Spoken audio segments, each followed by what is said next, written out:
श्री वीरेश मैत्रेय जी की कथा एवं भजनों का रसपान करते रहने के लिए अभी सब्सक्राइब एवं फॉलो करें। श्रेष्ठ होता है पतिव्रत धर्म। कौन सा धर्म? जोर से बोलो, पतिव्रत धर्म बहुत श्रेष्ठ है। बड़े चमत्कार हैं पतिव्रत धर्म के। बोलो बाल कृष्ण लाल की, बोलो जोर से राधे राधे। जो नारी पतिव्रत होती है, जो नारी अपने पति को छोड़कर सबको अपने भाई की भांति, अपने पुत्र की भांति और अपने पिता की भांति समझती है, वही नारी उच्च कोटि की पतिव्रता है। यहाँ तक शास्त्र कह देते हैं कि जो स्वप्न में भी पर पुरुष का दर्शन ना करे, वो जो है वो नारी उत्तम कोटि की पतिव्रता होती है। बोलो राधे राधे। और पतिव्रता नारी के नियम भी बड़े ज़्यादा होते हैं। क्या होते हैं ज़्यादा? अब नहीं बोलेंगे। क्या ज़्यादा होते हैं? अच्छा बताऊं दो चार नियम? हाँ ना बताओ महाराज, पालन करना मुश्किल है, परंतु पतिव्रता नारी को नियम का पालन करना चाहिए। देखिए, पतिव्रता नारी श्रेष्ठ होती है। और कैसी श्रेष्ठ होती है? बड़ा सुंदर कहा गया है कि यथा गंगा वगाहेन शरीरम पावनम भवेत तदा पतिव्रता दृष्ट्वा सकलम पावनम भवेत।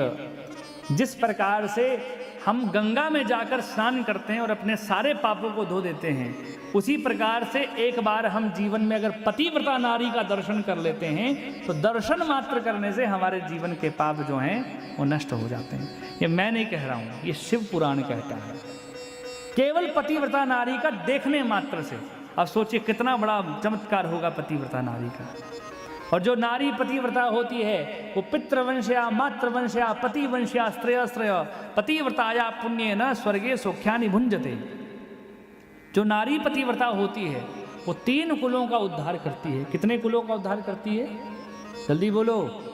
3 कुल। पहले कुल पितृवंशया, जिस कुल से वो ब्याह कर आई है, जो उसके पिता का कुल है। किसका कुल है? पिता का कुल है, जहां से वो ब्याह कर आई है, उस कुल का उद्धार करती है जो नारी पतिव्रता होती है। और वो तो होता ही है। अगर नारी पतिव्रता हो, कन्या श्रेष्ठ हो और अच्छे माता पिता का, सास ससुर का, पति की सेवा करे, तो लोग कह ही देते हैं कि धन्य है इसके माता पिता जिसने इसको अच्छे संस्कार दिए हैं। उसके बाद बोला मातृवंशया, जिस कुल से उसकी माता है।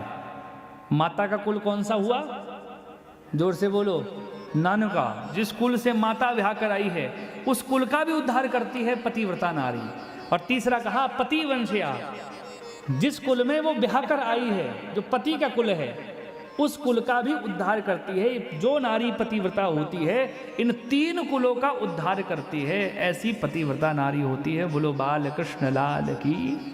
बजाओ ताली पतिव्रता नारियों के लिए। हाँ, नारियां पतिव्रता होती हैं। हाँ? और नारी पतिव्रता नारी के लिए नियम भी थोड़े ज़्यादा सख्त होते हैं, इसलिए पालन करने चाहिए। बोलो राधे राधे।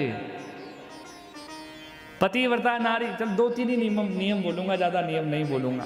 नहीं, माताएं कल को आएंगी नहीं हमारी कथा में, सबसे ज़्यादा माताएं होती हैं कथा में। हाँ, पतिव्रता नारी का सबसे पहला नियम है कि पतिव्रता नारी को जो है वो पूर्णतः समर्पण अपने पति पर करना चाहिए। पूर्णतः समर्पण अपने पति पर करना चाहिए। और पतिव्रता नारी का दूसरा लक्षण है कि जो पतिव्रता नारी है उसको बिना श्रृंगार से कभी भी किसी के सामने नहीं जाना चाहिए। कैसे नहीं जाना चाहिए? बोलो जल्दी जोर से, आवाज नहीं आ रही है। श्रृंगार समझते हो? हाँ, बिना श्रृंगार से कभी भी किसी के सामने पतिव्रता नारी को नहीं जाना चाहिए। श्रृंगार कर कर जाए। अब तीसरा, पतिव्रता नारी को बगैर सिर खुला किए जो है, सिर ढककर जो है वो जाना चाहिए। जहां भी जाना चाहिए हमेशा जो है वो सिर ढककर रखना चाहिए पतिव्रता नारी को। क्या कर कर रखना चाहिए? हाँ, जल्दी से कर लो ऊपर को। हाँ, बोलो राधे राधे। मैं नहीं, शास्त्र कह रहे हैं। और सिर पूरा नहीं ढकना चाहिए, मतलब पूरा सिर नहीं ढकना चाहिए। आपका मस्तक जो है यहाँ तक आपको सिर जो है हमेशा ढक कर रखना चाहिए। इसलिए पतिव्रता नारी को जो है वो सिर ढक कर रखना चाहिए, अन्यथा फिर वो माता खेलने लग जाती है। बोलो बाल कृष्ण लाल की। वो आ जाती है फिर। हम और जो सिर खुला करके जाओगे तो ऐसा ही होगा। खुला सिर किसका होता है? माता काली का खुला सिर हो जाता है, बिल्कुल एकदम गुस्सैल हो जाती है माता। इसलिए जो है माता लक्ष्मी जो है वो हमेशा सिर ढका होता है, वो लक्ष्मी का स्वरूप है। इसलिए अगर चाहते हो कि घर की लक्ष्मी बनना है तो सिर हमेशा ढक कर रहें और बाल बंद कर रहें। बोलो बाल कृष्ण लाल की, बोलो प्रेम से राधे राधे। खुले हो गए तो काम खराब है, तब कलेश ही होगा घर में, वो महाकाली का स्वरूप बन जाएगा फिर। देखो अब आधी माताएं हमको बोलती है कि महाराज सारे नियम हमारे लिए, पुरुषों के लिए भी बताओ कुछ, हम तो फिर भी भगवान की भजन कर लेते हैं। देखो ये बात सत्य है, शास्त्रों में स्त्रियों के लिए जो है वो ज़्यादा नियम बताए गए हैं।